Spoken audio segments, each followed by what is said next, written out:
Hey there, everyone, and thank you for tuning in to JustPews Radio again, the official podcast for JustPews.com. I'm your host, Mike, and today we're going over August's news.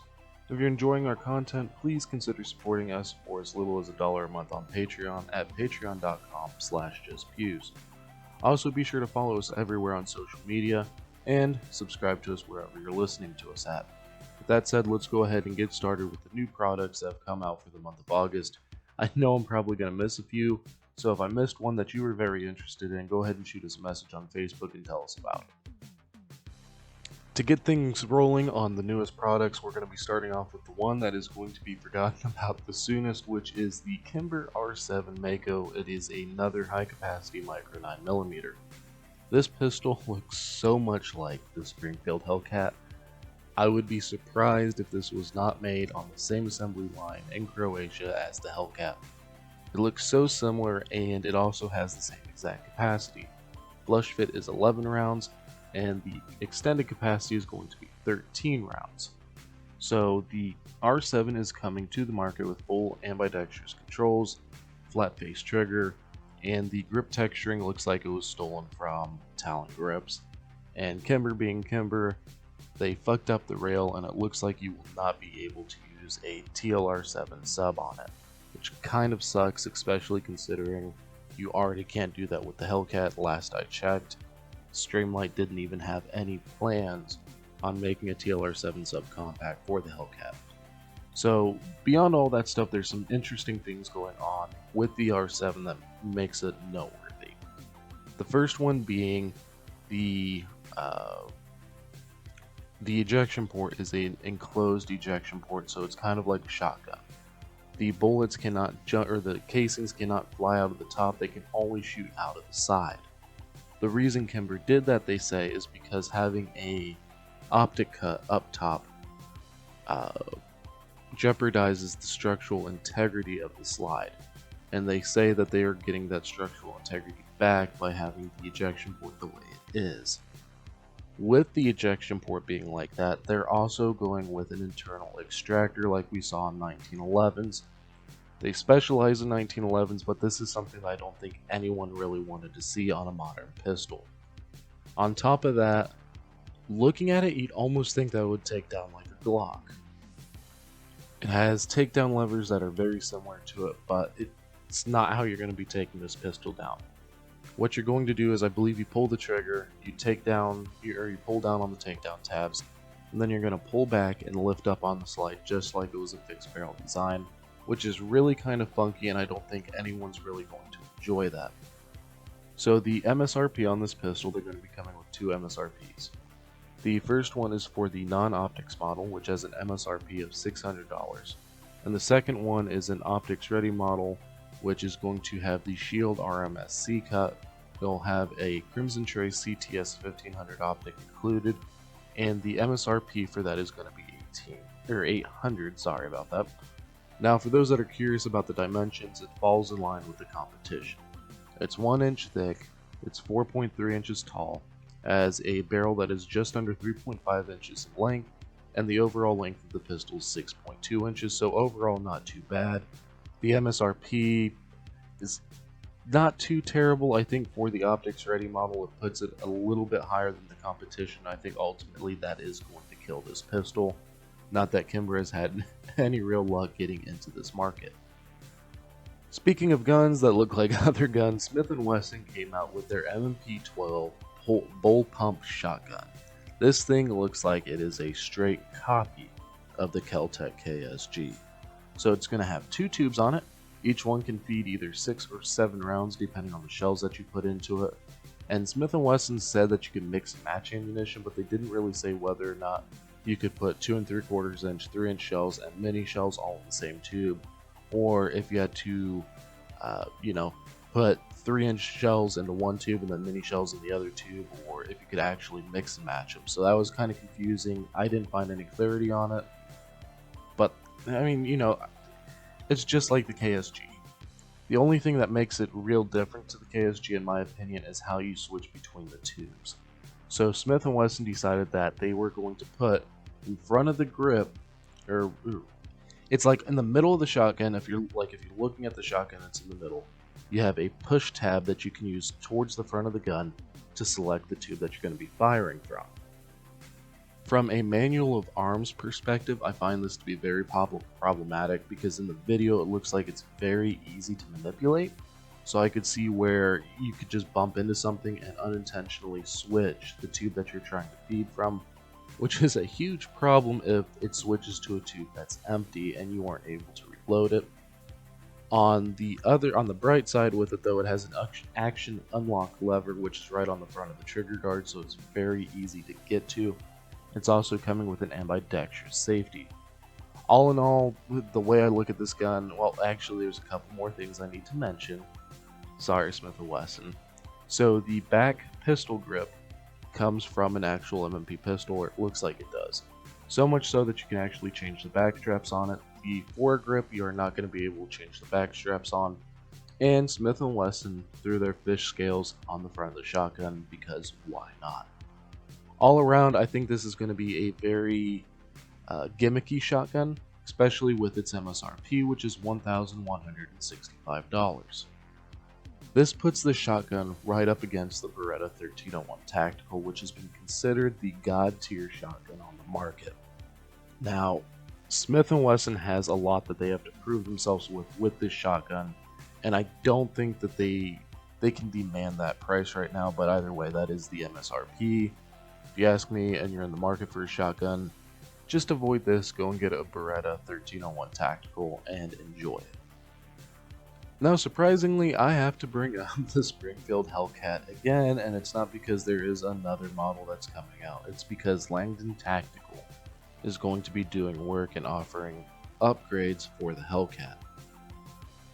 Ernest Langdon has actually said that they've been shooting and evaluating the Hellcat for several months, and that he's truly impressed by this handgun, and that all the Hellcats that they've tested have functioned flawlessly and reliably.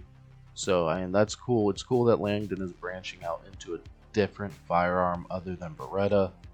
Whether or not him branching into Springfields is a good thing is another question, but there you go. If you're a Hellcat fan, Ernest Langdon is now working on them, and he's also working on the XTE, which is also kind of cool because it is the only double action, single action firearm in that category, or in that size category, which is a subcompact.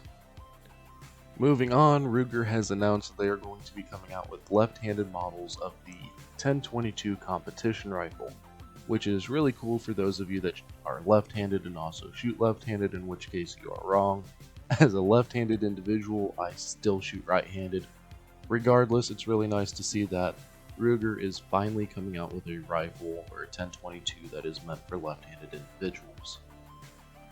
Next, we have Canik coming to a market with another pistol line, or at least the next generation to the TP9, I guess. It is called the Meta. The Meta is going to be coming with the SFX and the SFT. The MSRP on the SFT is going to be $519.99, and the MSRP on the SFX is going to be $574.99. As far as I can tell, the only thing that they really did different on the Meta series compared to the TP9 series is a double cut on the trigger guard and an integral magwell to the grip, which is kind of cool. It's what Glock did with the Gen 5s, so that's pretty cool. Other than that, I'm not seeing that many changes, but you know, it is what it is.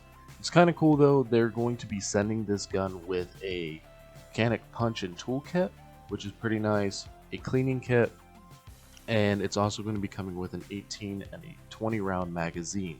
So all of that is pretty cool. It is kind of cheap though. They are only giving you one extra backstrap. Now this is a thing that actually started with the Canik 1 series as far as I'm aware, where they basically stripped you down to the bare basics. They cut the price a little bit, and in return you were only going to be getting one additional backstrap and one additional magazine. I don't know why with this Meta series they're only going to be sending you one extra backstrap. At least that's according to the article that I'm reading, which is from AmmoLand. Which, speaking of where these articles are coming from, if you want to read any of them, visit the JustPews website and find this podcast post, and you will be able to find every single article that I am pulling my information from. And the very last product that I'm going to be talking about that I remember coming out that was worthwhile, or at least worth remembering, is the one that was memed to hell and back, and that is the Heckler & Koch SL8. It is finally coming back to the States, and this is the state legal G36.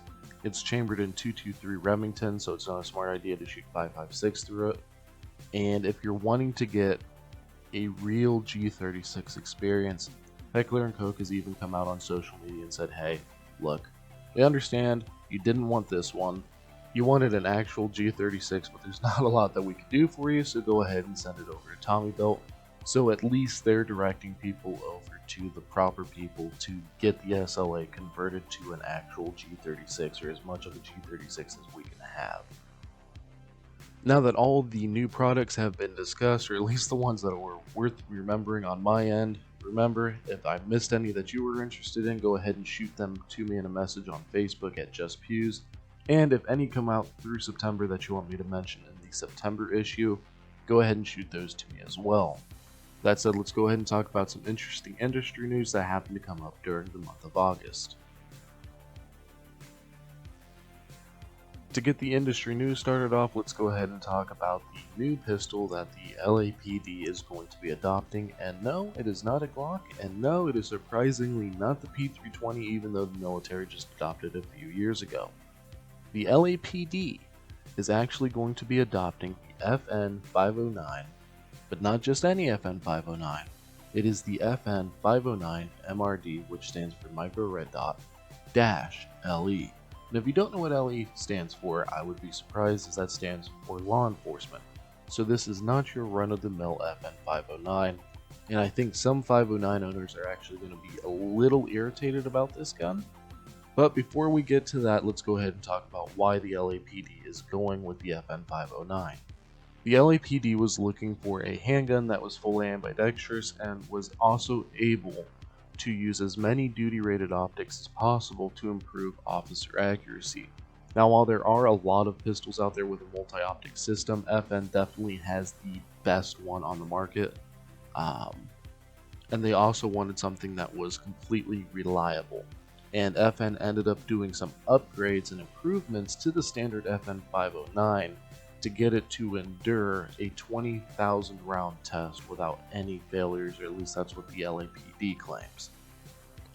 So for those of you that did not follow the 509 early on, it was actually an issue, and a handful of the gun tubers, quote unquote, actually experienced their strikers breaking within 5,000 rounds of ownership. And this issue became so prevalent that Apex Tactical redesigned the striker, or the striker assembly came out with the heavy duty striker, so that way individuals that had the 509 didn't have to deal with the striker breaking constantly. With the 509 MRD-LE, FN finally addressed this issue, and they actually added a heavier duty striker to the 509 MRD-LE. Now, the reason this is going to irritate some of the 509 owners out there is because this is an issue that FN refused to acknowledge with the consumer market. They refused to acknowledge that this was an issue.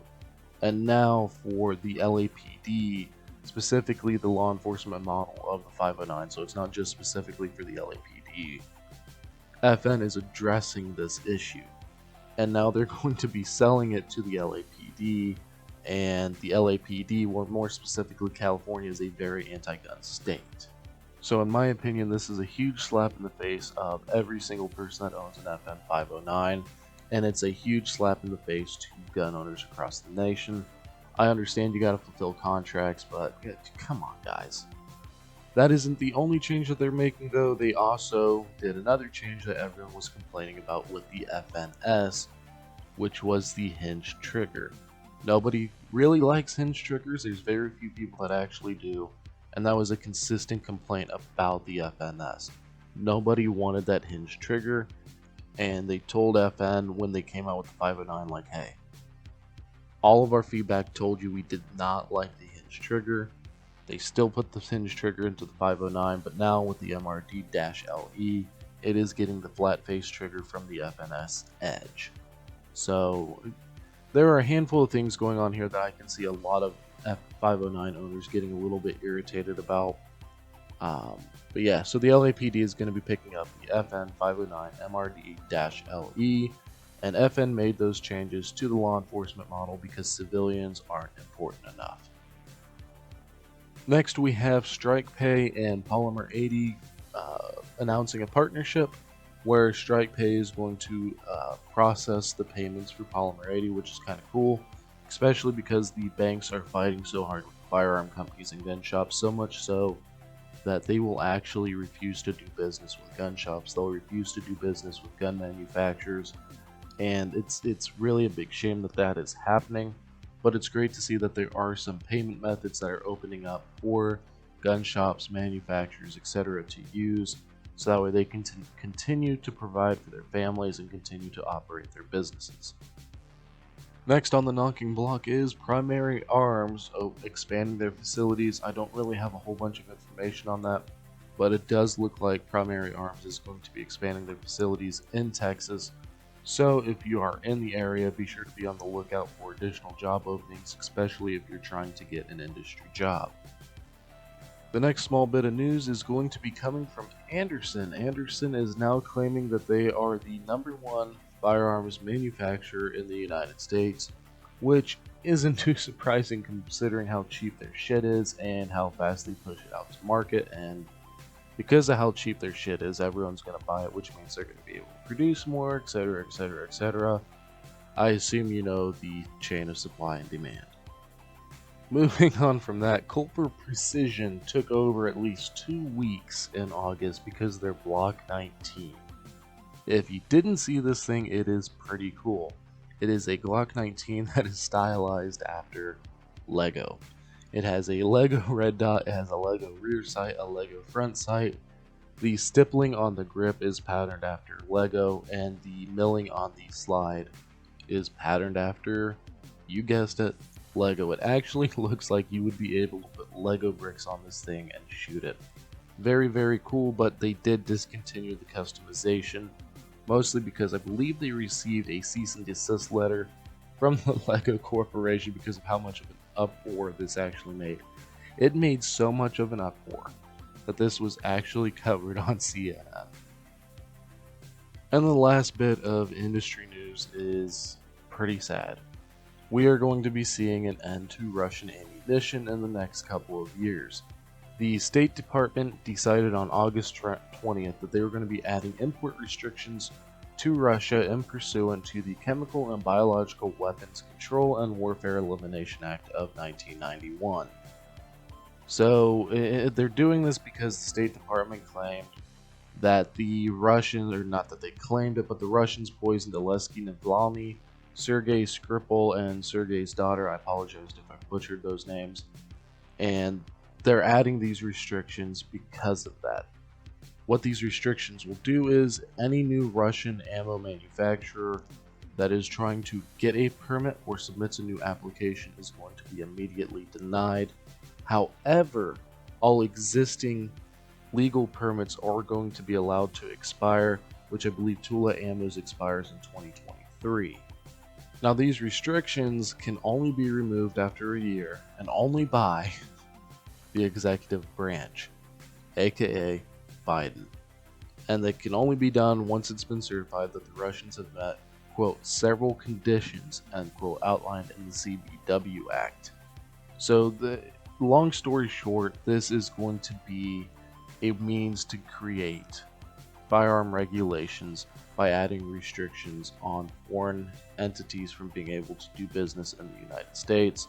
I honestly don't think this is going to be the only one that we see moving forward, but hey, I would be very happy to be wrong about that. Now, that is about all the industry news that I could really think of that was worth talking about. Again, if you can think of something that I missed that you really wish I would have talked about, go ahead and shoot us a message over on Facebook. Let me know that that's what you want me to talk about. And for the month of September, if you see any that you want me specifically talking about in the September issue, go ahead and shoot us those in a message as well, and we will make sure to get those covered for you. With that said, let's go ahead and just talk about some breaking news that came out during the month of August. So as far as breaking news goes, I did not see any that really stood out for the month of August. If something stood out for you that you wish I would have covered in this edition, again, go ahead and shoot it to me in a message on Facebook. Especially for this part of the show, I will make sure that it gets covered in the September edition. With that said, there's something that happened in July that I want to go ahead and talk about, as well as a few things that are going on here in August.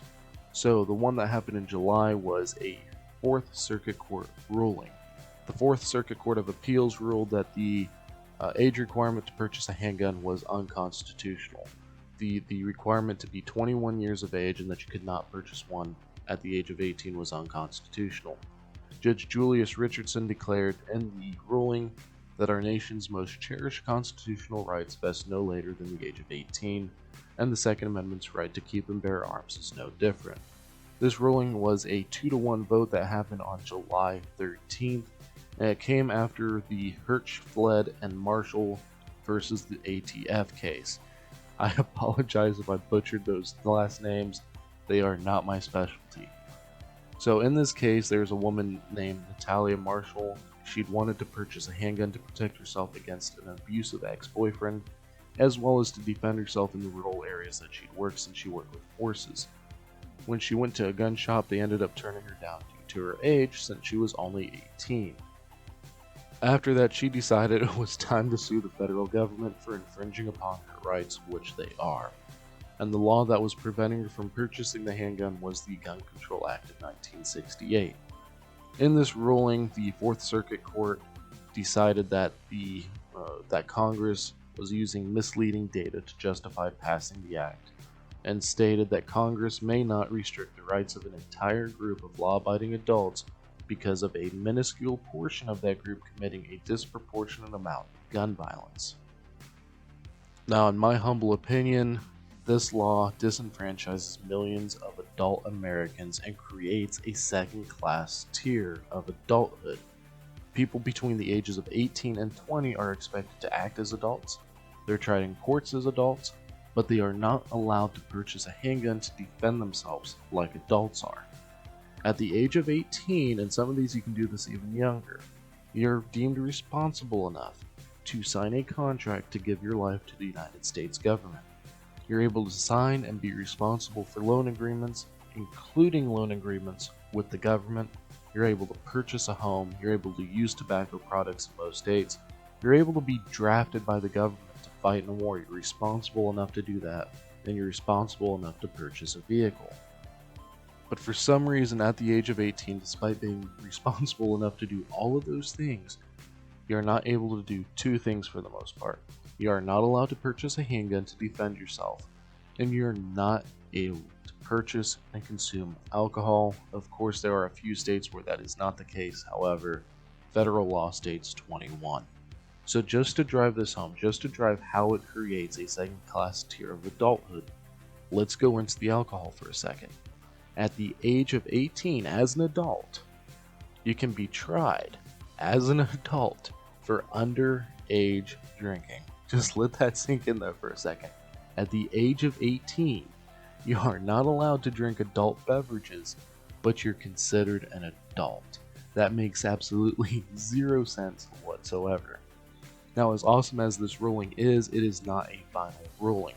This was only a partial court ruling, so the ATF can file for an appeal, which I'll be surprised if they don't, and they can ask for all of the Fourth Circuit Court judges to appear, and most of them, from my knowledge and from my research, are anti-gun, which really hurts us a little bit. And to add fuel to the fire, in 2012, the Fifth Circuit Court of Appeals ruled in favor of this. They ruled in favor of the requirement to be 21 years of age to be able to purchase a handgun.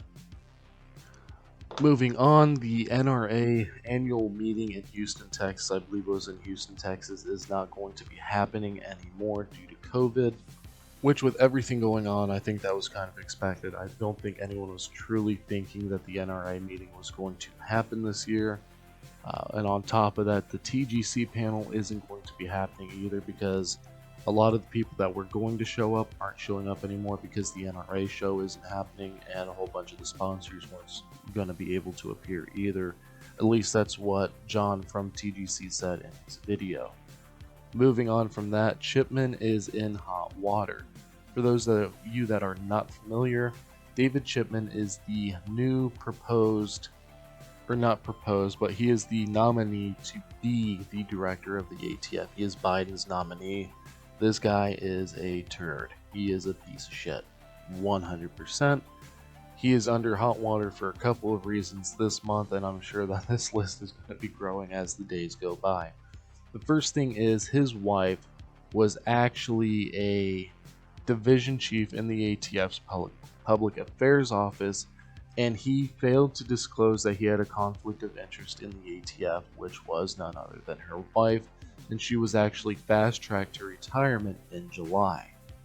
Beyond that, he has been accused of making racial remarks, and these have been corroborated. According to an anonymous former ATF agent, and again, this has been corroborated at least as far as I'm reading, Chipman stated that while there is an unusually large number of African American agents that passed the exam this time, they must have been cheating. And that is, we really do not want someone that would make comments like that leading the ATF. We really don't want someone who had a conflict of interest in the ATF leading the ATF, and we sure as hell do not want someone that was at Waco leading the ATF.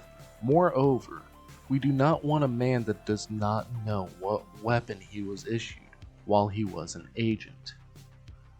Not only does this guy embellish what happened at Waco, but he fully believes that he was issued an AR-15 when he was an ATF agent. He would have been given an M4 or an M16 or some variant of the two as his duty rifle. He would not have been given an AR-15. And there's so many things going on with this guy, it's sickening. And it doesn't make sense to have a person that's a part of the Giffords group, an anti-gun group, to be the head of the ATF. It creates a clear bias. That is a clear conflict of interest that's going to inhibit him from performing the duties of the job. So I don't understand how anyone could think this is a good idea. So remember, if you have not sent an email to your senators, send them an email today stating that you do not want them to nominate David Chipman as the director of the ATF. It will be an absolute nightmare for all of us if he is. Now that the news is out of the way, let's go ahead and talk about what's going on with JustPews right now and going forward.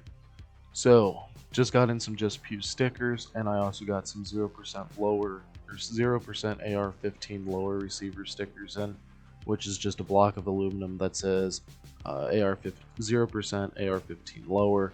If you're interested in either of those, it's going to be $4 for the initial sticker and then $3 for each additional one. So if you're wanting one of those, just hit us up on Facebook and we'll get you squared away.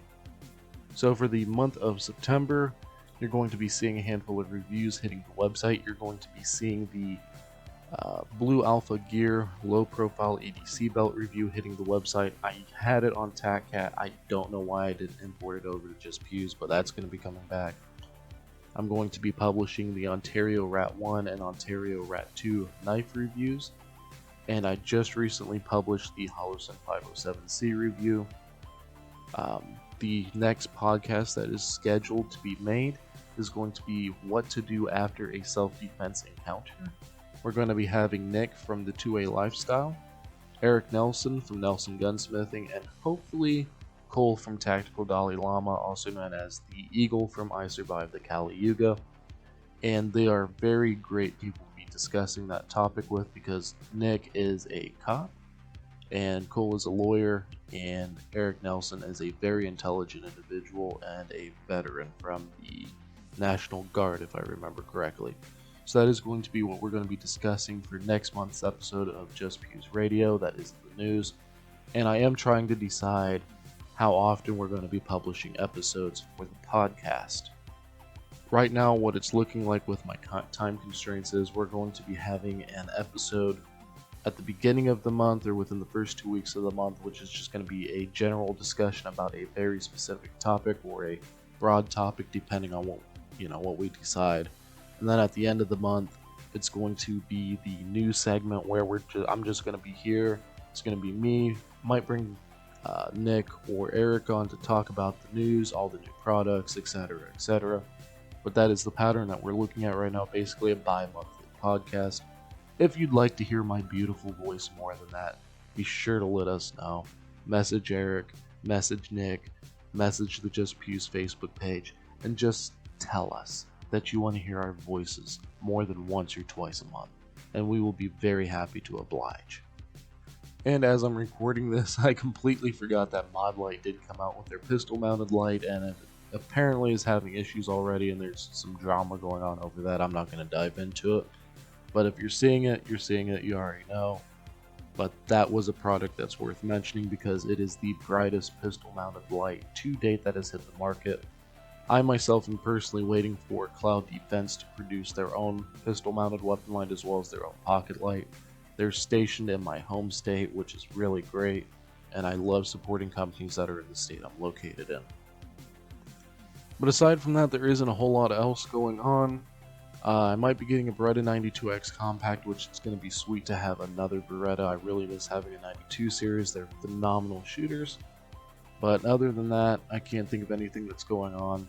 If you have any questions, concerns, go ahead and shoot JustPews a message on Facebook or Instagram.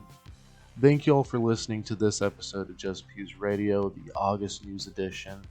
If you enjoyed this podcast, consider supporting us on Patreon at patreon.com/justpews for as little as $1 a month. Be sure to follow us everywhere on social media and press that subscribe button wherever you're listening to this podcast at. Thank you for listening. I'm your host, Mike, and I will catch you in the next podcast.